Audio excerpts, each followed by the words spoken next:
Hey, shalom, shalom, shalom, shalom. First and foremost, giving all praises unto Yahweh, by Hashem Yahushua, by Hashem Bakakodash. Double honors to our apostles and elders of great millstone. Shalom, salutation to all you sincere Akims, across the four winds, pushing this truth with sincerity of heart. I'm your fellow servant, Kasamagal from a DC camp, and I'm coming at you through the spirit and power of Yahweh, by Hashem Yahushua, by Hashem Bakakodash. The individual that you see right here, this the apostle Trophimus, one of the 70. And basically this is the story of true brotherly love shown by the apostle Paul, and how he called it beatdown, you know what I'm saying, for the sake of brotherly love, and ultimately for the sake of the word and truth and faith in Yahweh by Shem Shai, and how we should it's an example of how we got to do and how our mindset is supposed to be when it comes to our brothers, you know what I'm saying, regardless of where they're from, regardless of where they're born, you know, regardless of what they look like. If they're Israelites and they believe in Yahweh by Shem Shai, you ought to be willing to put your life on the line and catch a beat down if that's what it takes. Okay, so let's go straight into it. This is off Acts chapter 21 and 19.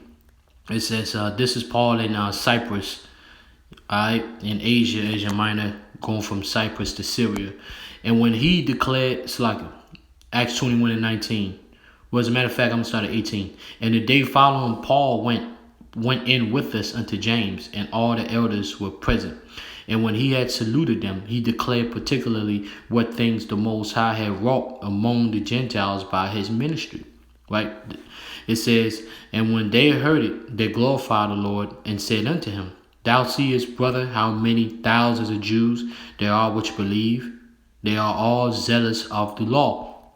That was kind of a sign already, because you're supposed to be zealous of Yahweh, the faith in Yahweh by Shem Shai. Alright, verse 21. And they are informed of thee, that thou teachest all the Jews which are among the Gentiles, right? Hebrew Israelites among the heathens, to forsake Moses. What does that mean? They heard rumors. Those were Israelites amongst the heathens outside of Israel, in Asia and Syria, saying that hearing rumors that Paul was speaking against the law, statutes, commandments, saying that they ought not to circumcise their children, neither to walk after the customs. What is it therefore? So this brother is asking, what is it? So which one is it? The multitude must needs come together, for they will hear that thou art come. Right, because the brother's like, I know you're keeping the laws to the best of your ability, and I know you're preaching about faith, but they talking about you preaching against the law, statutes, commandments. And so he's like, well, what is it? Right? Now, when you read down, I'm gonna skip on down, because then he asked Paul to go through shaving him and a few men shaving his hair and so on and so forth, to show that he's a keeper of the law, that he's also will keep the law, right, to the best of his ability. Now we jump down to 25. It says, as touching the Gentiles which believe, right, the Israelite foreigners which believe, we have written and concluded that they observe no such thing, save only that they keep themselves from things offered to idols, and from blood, and from strangle, and from fornication. Right, so Paul basically said, well, listen, I'm going to show you that I keep the law. That's when you read 23, 24. But it says, but when it comes to the Israelite foreigners who believe, make them focus first on the first important laws. First commandment, worship Yahweh by Shem Shai, and having no idols, okay? And also the fornication, such as adultery and such, okay? The main commandments, okay? But mostly believing in the Lord. Verse 26, then Paul took men, and the next day purifying himself would then enter into the temple to signify the accomplishment of the days of purification, until that an offering should be offered for every one of them. And when the seventh day were almost ended, the Jews which were of Asia, right, when they saw him in the temple, stirred up all the people and laid hands on him. So they grabbed him and beat him down, man. That's what it means to lay hands on him. They were beating the shit out of Paul. Why is it? It's going to go into it. Crying out, men of Israel, help. Remember, these are Israelites in Asia, of Asia. Saying, crying out, men of Israel, help. This was a fraction of Israelites, foreigners, that wholeheartedly was zealous about the law, because their minds are being tinted by the Jews from the mainland. about the fact that to them Moses was the way of salvation, meaning the law, statutes, commandments. And Yahweh Shai is the way of salvation. Believing in him first and foremost.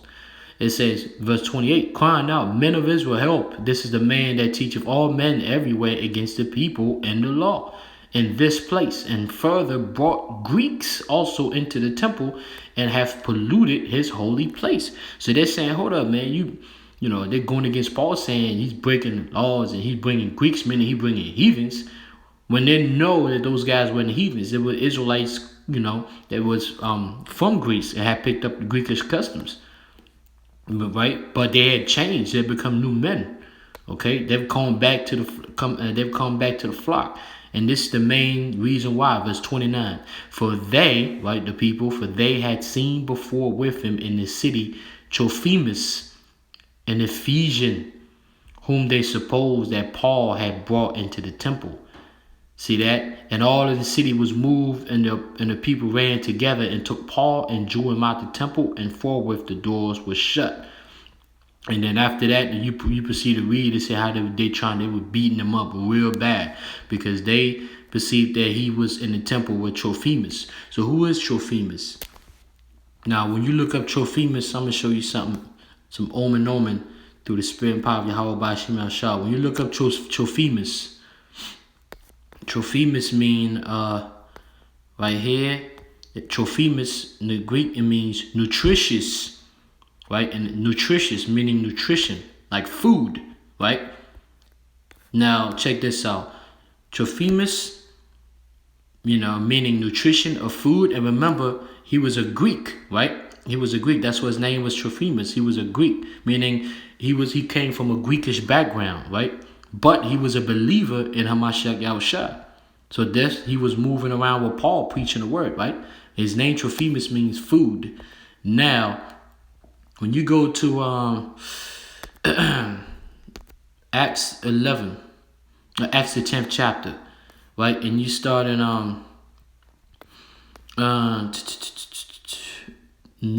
Acts 10 and 9. And this is Peter going through that vision of what was going to happen in the future as far as the apostles, not only Peter, but all the apostles and the type of mentality they should have. This is Acts 10 and 9. On the morrow, as they went on their journey and drew nigh unto the city, Peter went up upon a housetop to pray about the 6th hour, and he became very hungry. Think about that. Remember, Trophimus' name is nutritious, of food. And he became very hungry and would have eaten, but while they made ready, he fell into a trance and saw heaven open and a certain vessel descending unto him as it had been a great sheet neat at the four corners. The four corners represent the four corners of the earth, okay? And let down to the earth, right? So that great sheet neat back then, Peter actually saw a sheet, but what it is, that sheet neat right there, it goes back to the internet. You know what I'm saying? That's what it is. It's an internet that's gathering all these, all those vessels now. It says, verse 12, wherein were all manner of four-footed beasts of the earth, and wild beasts and creeping things and fowl of the air. Now, those beasts represents what? Israelite men across the four corners that have picked up the customs and ways of the heathens. So they looked at as brutish beast because they lack understanding, okay? Verse 13, and there came a voice to him, rise, Peter, kill and eat. Remember, Trophimus, I think it's Trophimus. Make sure I get it right. Trophimus. Make sure I get his name right. Trophimus, that's right. Remember, Trophimus means a nutrition of food, right? So now when you look up the word eat right here in the Greek, it's phago. You know, phago means, you go straight right here, metaphor to devour or consume. So the Lord said consume. Of course, we know it's not talking about actual common food and unclean food. It was speaking of referring to men, right?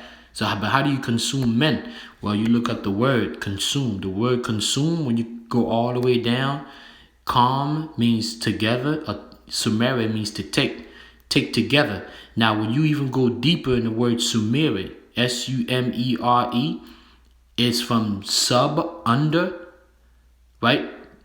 Emere, to buy or to take under. So when you consume, that means what? Metaphorically, you take under. So how do you take a man under? You take a man under your wing, man. Meaning you accept him. He becomes your disciple. You know what I'm saying? That's what it means to consume, meaning take him under your wing. He's one of yours. You know? And that's what he was. Trophimus his name means food or nutrition. And he was supposed to be consumed by Paul or taken under, right, as a disciple, as an Israelite from a foreign land, hopefully elect, you know what I'm saying, to preach this gospel, to show the power of the Lord, man. Okay? This is Isaiah 29:14. Therefore, behold, I will proceed to do a marvelous work among this people, even a marvelous work and a wonder. For the wisdom of their wise men shall perish, and the understanding of their prudent men shall be hid. And they didn't understand that. You know, the majority of the Jews back then, even in the land, a foreign land, zealous of the law, they didn't understand that. He wasn't no Greek. He was a Hebrew Israelite, man. But Paul understood that and caught a beatdown, man. You know what I'm saying? Because of what? Because of the brotherly love. Understanding, he understood the scriptures, so he was willing to wage his life for it, man. Actually, he even says that on the earlier verses. This is Acts 21 and Acts 21 and 11. It says, and when he was coming to us, he took Paul's girdle. That's Agabus, the prophet Agabus. He took Paul's girdle and bound his own hands and feet, and said, "Thus saith the Holy Spirit, so shall the Jews at Jerusalem bind a man that owneth this girdle, and shall deliver him into the hands of the Gentiles." Right? So it says, verse 13, and Paul answered, "What mean ye to weep and to break my heart? For I am ready not to be bound only, but also to die at Jerusalem for the name of Mashiach Yahushua." So he got a beat down, you know what I'm saying, for the name of Mashiach Yahushua, showing brotherly love to Trophimus, okay? Because he did exactly what the Lord had set up back in Acts, showing it to Peter how we need to consume or take under the Hebrew Israelite foreigners, man, regardless of how they look, regardless of how they speak. If they're Israelites and they believe in Yahushua, you got to consume them. You got to take them under. Okay? This is Amos chapter 5 and 12. This Lord speaking to these wicked-ass Negroes, Hispanics, and Native Americans that lacks that understanding. For I know your manifold transgressions and your mighty sins. They afflict the just. They take a bribe, and they turn aside the poor and negate from their right. So you turning the poor. They pretty much want to turn Trophimus away from his rightful heir. You know, as a rightful heir, as a rightful Israelite, his rightful inheritance, man. You can't do that, man. That means you're judging according to the appearance, but not according to the spirit. I'm going to finish with this. This is Romans 6 and 17. But the Most High Yahweh Shemiel shall be thanked, that ye were the servants of sin, but ye have obeyed from the heart that form of doctrine which was delivered you. Okay, so that's what it is, man. We praise Yahweh by Shemiel Shah because we obeying that form of doctrine that was delivered to us, okay? From Mashiach Yahushua, from the Heavenly Father down to Mashiach Yahushua, down to our apostles. So with that, hopefully we brothers was edified. It was the story of true brotherly love and how Paul caught a beat down in the name of Mashiach Yahushua for the apostle Trophimus. Kahalayim la Yahweh Shemiel Shah, double honors to our apostles and elders, a great millstone. Shalom, salutation to you, sincere Akim's cause for wins. Shalom.